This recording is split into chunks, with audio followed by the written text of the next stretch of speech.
podcast feito por advogados, mas pensado em você, que quer entender melhor seus direitos com mais empatia e proximidade. Meu nome é Ana Flávia, sou advogada, estou aqui com os meus colegas também advogados, doutora Larissa, doutora Gabriele e doutor Henrique, e hoje nós vamos nos apresentar o nosso projeto, que só está começando. E eu vou começar pela Gabi, e eu quero saber da doutora Gabriele como que ela entrou para o mundo do direito. Ana, eu quero agradecer pelo convite, né, pela oportunidade de estar aqui, de fazer parte desse projeto. A minha escolha pelo direito, acho que ela foi uma coisa mais natural, mais intuitiva, né? Eu acho assim, minha personalidade desde de criança para adolescente sempre foi uma pessoa de ser bem questionadora, vamos dizer assim, uma pessoa bem briguenta e também, acho que assim, irmã mais velha, né? Então a gente já tem aquela questão, às vezes, da diplomacia. Então as áreas que eu queria já eram todas relacionadas ao direito. Então, antes eu queria ciências sociais, depois eu passei por relações internacionais, né? E no fim eu acabei optando pelo direito porque eu acho que a vida me encaminhou mesmo para isso. Eu fiz um curso técnico de serviços jurídicos, aí eu consegui um estágio na área, e aí quando foi a hora mesmo de escolher qual seria a minha faculdade, eu acho que eu não tive muita opção, né? Era assim, eu fui no direito, né? E posso dizer que, de uma certa maneira, em alguns aspectos, me encontrei no direito, né? Lógico que a gente tem seus dias e dias, né? Tem dias que eu amo ser advogada, tem dias que eu odeio ser advogada. Então, eu acho que Eu acho até interessante isso que você falou, Gabi, porque hoje na internet a gente vê muitas pessoas assim que amam a profissão todos os dias e que fala todos os dias, porque a gente tem que amar, porque quem ama a profissão não trabalha nenhum dia. E a gente precisa ver também a realidade, porque às vezes a gente olha essas pessoas e a gente fala assim, nossa, mas eu não amo minha profissão todos os dias. Sim. Então tem alguma coisa de errado com a minha profissão. E às vezes não é isso. A gente precisa entender que às vezes o que passa pra gente na internet não é a realidade. Sim. E que no nosso dia a dia, na nossa profissão, tem dias que a gente gosta e tem dias que a gente não gosta, que a gente tá só pro... Até porque assim, a advocacia, né? ela é bem desafiadora, né? Sim. Então, muitas vezes a gente vai estar diante de algumas coisas que a gente não consegue realmente entregar para o cliente aquilo que ele quer, né? Porque a lei, né, ela é uma só para todo mundo, né? Então, às vezes, a gente não consegue dar o resultado que o cliente quer. A gente consegue dar para ele um melhor resultado, né? Que é um resultado possível. Então, a gente tem essa dificuldade também. A gente tem a dificuldade de, muitas vezes, a lei, por ser uma só para todo mundo, ela não ser justa, né? Então, tem algumas injustiças que não vão ser possíveis de ser corrigidas através do direito, né? Infelizmente. Mas é lógico que também que tem, né, as suas alegrias, por exemplo. Que a gente vê muito, né? Às vezes a gente consegue um benefício previdenciário para uma pessoa que está numa situação muito delicada ali de saúde, consegue um auxílio-doença. Às vezes a gente consegue, através do direito, promover uma vida melhor para uma criança autista, né? Através do BPC. Então, acho que fica na balança, né? Da gente entender que a gente é instrumento do direito, né? E que, às vezes, a gente vai ter dias que a gente não vai estar muito feliz, não. Mas a gente vai estar sempre tentando buscar o nosso melhor, né? Que eu acho que é isso que a gente tem sempre que fazer. Não desanimar e sempre seguir em frente. Sim. E, doutor Henrique, e o doutor? Como que você entrou, assim, para essa área? Bom, agradeço, Ana Flávia, pela oportunidade de estar aqui para gravar esse primeiro episódio. Agradeço as minhas sócias, né? Somos amigos, sócios e parceiros nesse projeto que se inicia hoje. E fico muito feliz por estar aqui e agradecido, né? Bom, a minha introdução nessa área do direito, né? Nessa profissão da advocacia, que tudo começa com o direito, depois a gente se capacita e passa na OAB e se torna advogado. Foi da seguinte maneira, desde o ensino médio, graças a Deus eu tive a oportunidade de realizar vários cursos, né, profissionalizantes, cursos técnicos. Fiz nas áreas voltadas para a engenharia, da ciência da computação, enfim, vários cursos e não estava me encontrando. E como eu disse, por sorte, tive essa bênção de ter essa possibilidade de realizar esses cursos, até que um dia eu fui numa feira de cursos superiores na Unifran, em Franca, e lá me deparei com o direito, né? E logo me identifiquei com a área, justamente pelo fato de eu ter tido acesso a outras áreas de profissões, né? E não me encontrado, não ter tido gosto pela profissão, né? Pela área de atuação. E ali me deparei com o direito e desde então me apaixonei já logo de início, vendo os professores ali todo vestido de terno, as professoras sempre todas elegantes, né? Conversando de forma culta e mostrando a importância que é o direito, não só na área da advocacia, mas dentre outras várias que o direito engloba, né? A serventia dos fóruns, oficiais de justiça, enfim, tem uma vasta profissão aí ligada ao direito. Mas durante o curso, né? Durante a faculdade, o que mais me chamou a atenção, sobretudo, foi a área do direito criminal, né? Porque ali eu particularmente vi a importância que é se tratar do direito criminal, em especial porque a gente lida com a liberdade da pessoa, né? E isso me chamou muita atenção e por isso que desde então meu enfoque, a partir do primeiro contato com o direito criminal, eu venho me especializando justamente nessa área, né?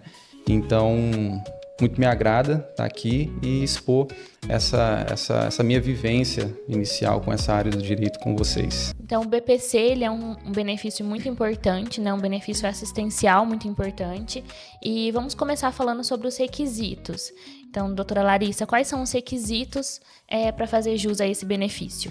Ana, primeiramente, muito obrigado novamente pela oportunidade de estar aqui no Advogando Ideias. O BPC, ele atende aos seguintes critérios. Aquelas pessoas com deficiência ao longo prazo, tais como física, mental, intelectual e sensorial. Lembrando que essas pessoas, elas não precisam ser idosas, elas podem ter qualquer idade. E também idosos de 65 anos ou mais. Sim. Lembrando que o autista ele também entra nesse rol de pessoas que têm acesso a esse benefício assistencial. Bom, olá pessoal. Além desses requisitos, né, a lei também prevê uma questão relacionada à renda, a renda per capita familiar, que tem que ser inferior a 1/4 do salário mínimo nacional vigente, né? Então, pega-se o salário nacional vigente, seja esse ano que vem, enfim, ou na data que for solicitado o benefício, e faz uma divisão pelos componentes da família, né? Lembrando que a família é aquela que coabita o mesmo teto. Pode ser que em situações que existe uma família em determinado espaço de moradia, outra família que reside nos fundos. Essa distinção tem que ser observada porque não se caracteriza a família, mesmo que residam ali, às vezes, num determinado espaço de área ali construída, né? Mas o fato é que casa é uma coisa, família tem que estar estabelecida dentro dessa casa. Então, às vezes, é um pai, é uma mãe, é uma avó, um primo. Então, todas essas pessoas que residem sobre o mesmo teto têm que ser considerado nessa fração. E aí, faz a divisão, né? Pega o salário mínimo, divide pela quantidade de pessoas que residem na mesma casa, e aí você vai chegar no resultado da renda per capita. E se for inferior a 1/4 do salário mínimo, a pessoa já, em tese, cumpriu esse requisito. Lembrando que esse requisito é o que já está pré-estabelecido na lei, né? Mas existem exceções a essa regra do 1/4 do salário mínimo, e acho que a doutora Gabriele pode nos explicar melhor a respeito disso.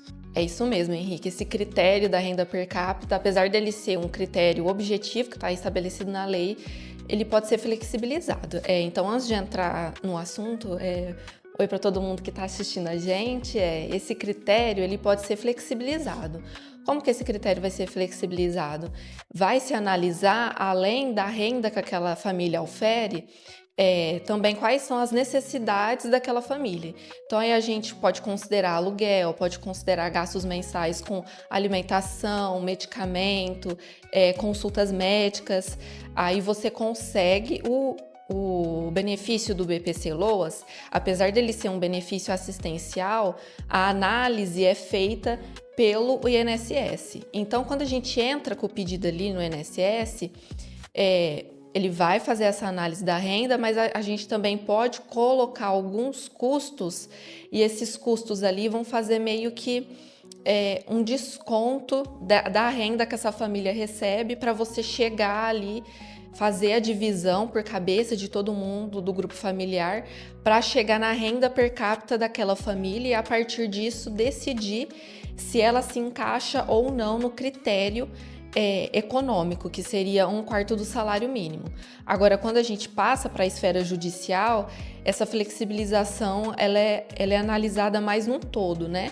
Que aí passa pelo crivo da assistente social, e aí essa assistente social vai analisar, além da questão econômica, ela também vai analisar questões de acesso, por exemplo, à educação, se a pessoa ela precisa utilizar algum veículo para se consultar em consultas médicas. Então, ela vai analisar questões, além da renda, questões de acessos, né, de oportunidades para fazer essa análise da vulnerabilidade econômica. Eu acho que a gente pode começar pelo nome, né? Pensão alimentícia, que muita gente confunde, acha que pelo nome ser pensão alimentícia, esse valor serve somente para alimentos. E não, né? A gente está aqui para explicar que, na verdade, não é só alimentos, né? É um conjunto. É lazer, é saúde, é educação. É tudo que garante uma boa subsistência daquela criança, daquele dependente, daquele alimentado, né? Isso, a gente também pode falar qualidade de vida também, né? Porque a gente, muitas vezes... por má interpretação, né, de quem paga a pensão, a pessoa ela pode ver isso como uma ajuda de custo.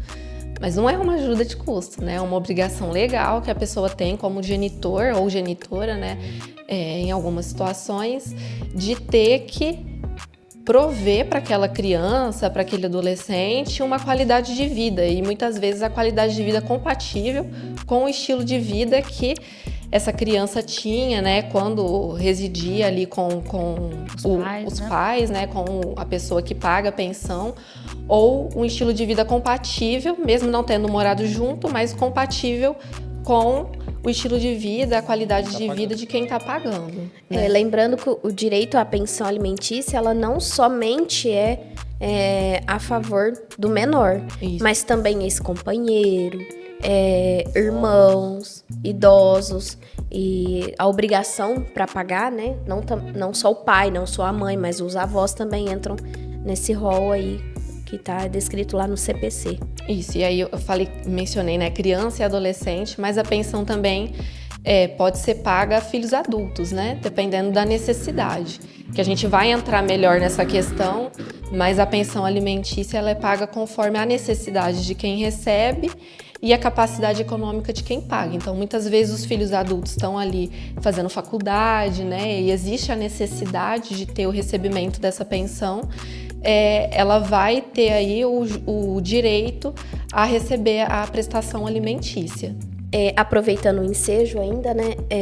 Eu mencionei sobre o CPC, mas não somente lá refere-se à pensão alimentícia, mas também o Código Civil, o Estatuto do Idoso, da Criança e do Adolescente e a lei própria, né, da pensão alimentícia. Isso.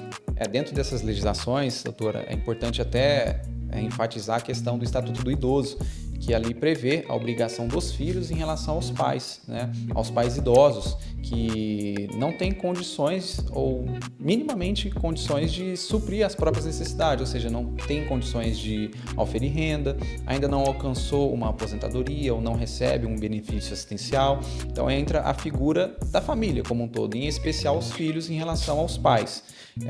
A gente inicia lá quando somos criança, adolescente, com os pais nos auxiliando, né? E no fim da vida inverte-se, ou seja, os filhos têm a obrigação legal e moral de auxiliar os pais nessa questão de suprir as suas necessidades, seja financeira, alimentar, para se manter realmente uma qualidade de vida no fim da vida. E além dos idosos, né, temos que lembrar das crianças e adolescentes. Na verdade, a mãe, quem detém a guarda do menor, do adolescente, ela tem, ou ele tem esse direito de pleitear, né, a pensão alimentícia. Quando começa, muita gente fica nessa dúvida. Então, na verdade, os alimentos eles podem começar desde a gestação. que são os alimentos gravídicos, né? A mãe, ela pode entrar para pedir os alimentos gravídicos enquanto ali gera a criança. E depois, quando nasce, essa pensão ela pode ser convertida em pensão alimentícia pro menor. E até quando adolescente, maior que 18 anos também tem que levar em consideração que o genitor, ele tem o direito de pagar, ele tem o dever de pagar a pensão alimentícia se a pessoa que completou a maioridade necessitar ainda dos alimentos, né? Que é no caso de pensão em decorrência da faculdade, alguma coisa nesse sentido. E vamos começar do começo. O que é juridicamente a união estável? Nós conversamos um pouquinho aqui agora e confesso para vocês que conversar sem juridiquês não é muito a minha área. Então eu vou tentar passar um pouquinho do que é a união estável no sentido jurídico da palavra. E depois de pouquinho em pouquinho a gente vem explicando aí o tema, tentando aqui trazer para termos mais leigos, né? Mas para que quem não é da área do direito não fique perdido. A união estável nada mais é do que uma união entre duas pessoas. Nesse momento a gente não vai falar nem de sexo e nem de orientação sexual, mas somente entre duas pessoas, como o próprio STF já decidiu, e que elas têm um objetivo em comum, simplesmente constituir família. Tá? Aí você vai falar assim, nossa, mas é muito similar com o casamento. E hoje nós vamos falar aqui então um pouquinho sobre os dois, né? Porque se fossem, na verdade, a mesma coisa, o próprio ordenamento jurídico não manteriam eles na estrutura, né? É isso. O que eu vejo que as pessoas têm muita dúvida em relação à união estável, pelo menos aqui no escritório, é o tempo mínimo, né, de duração. Eu tô 2 anos nesse relacionamento, eu tô há 5, eu encaixo na união estável, e aí a gente tem que explicar para elas que não é o tempo, né, não tem nenhum regulamento de tempo mínimo para ser união estável. Muitíssimo legal que você trouxe aqui pra gente, porque eu acho que dentro do tema, na verdade, é a maior dúvida. Sim. E nenhuma das maiores dúvidas, né? Estou aqui com as colegas que são formadas na área também e atuam diretamente nisso, e eu sei que vocês passam pela mesma preocupação que eu passo no escritório. E o tempo não é um dos requisitos indispensáveis, ele pode colaborar, com certeza, mas certamente ele não faz parte. Aí você me perguntar, um dia configura a união estável? Não estamos sendo tão, assim, resumidos, mas às vezes 10 dias, 15 dias, 1 mês, 6 meses, 2 anos, em outros casos, às vezes 20 anos de relacionamento ou namoro não configuram união estável. Sim. Então, a lei ela traz o quê? Que é uma união pública, duradoura, com o objetivo de constituir família. E como é que a gente chega nessa assertiva com facilidade? A própria sociedade. Como que a sociedade olha esse casal? Quem é esse casal? O seu vizinho te olha como um casal, ele fala, o esposo, é o marido, no sentido largo da palavra? Se sim, ótimo. Provavelmente você está vivendo mesmo numa união estável. Agora, se não, aí nós vamos ter que olhar requisito por requisito para saber se realmente isso é um namoro, uma união estável, ou outra coisa, uma sociedade de fato, e por aí vai. Eu acho que a dificuldade está aí com a intenção de constituir família, né? Porque como definir isso, né, perante o judiciário? É uma situação que ela é bem subjetiva, às vezes, da realidade de cada casal. E que é o requisito que eu julgo, pelo menos, o mais importante, essa intenção de constituir família, assim. Então, é o que o doutor disse. Como que a sociedade enxerga vocês? É como se casados fossem? Ou é como namorados? Então, eu acho que esse é o requisito que a gente mais, nos atendimentos, a gente mais puxa para tentar entender como que era esse relacionamento, como que era essa relação. Perfeito. Nós já tivemos casos no escritório em que as pessoas tiveram por 5, 6 anos ali juntas, tentaram, de fato, configurar uma união estável judicialmente falando, mas na instrução probatória, por exemplo, as próprias testemunhas falavam simplesmente que era um casal de namorados, que enxergavam como um casal de namorados. E é aí que traz a dificuldade, né? Então, assim, o tempo de estar junto, a coabitação ou efetivamente outros requisitos vão definir a união estável? Definir não, vão colaborar, como eu disse. Mas agora, a visão da sociedade e você se portar sempre objetivando constituir família numa união estável, pública e duradoura, é o que de fato vai fazer o diferencial ímpar para trazer se isso é uma união estável ou não. Vamos direto ao ponto mais crucial, que é a mulher que está trabalhando e recebe o diagnóstico, ela tem estabilidade? Ana, a questão da estabilidade, para o câncer em específico, na verdade o que a gente está falando é que existe uma estabilidade para toda pessoa que esteja em tratamento de uma doença grave, tá? Aí também a gente está falando da questão de que existe uma proteção forte contra a discriminação desse trabalhador e dessa trabalhadora. Aqui, no caso, a gente está dando mais enfoque para a mulher, né? Que durante o tratamento contra o câncer, ela tem algumas proteções que advêm tanto da lei quanto da jurisprudência, que é para que ela possa fazer o tratamento com tranquilidade, que ela possa se ausentar para fazer os exames, para fazer as sessões de quimioterapia, se forem o caso, sem ter que ter aquela preocupação de que ela vai ser dispensada do trabalho. Então, essa proteção, ela vem aí da lei, mas também do entendimento jurisprudencial. O que é a jurisprudência, né? Para quem está em casa e não sabe.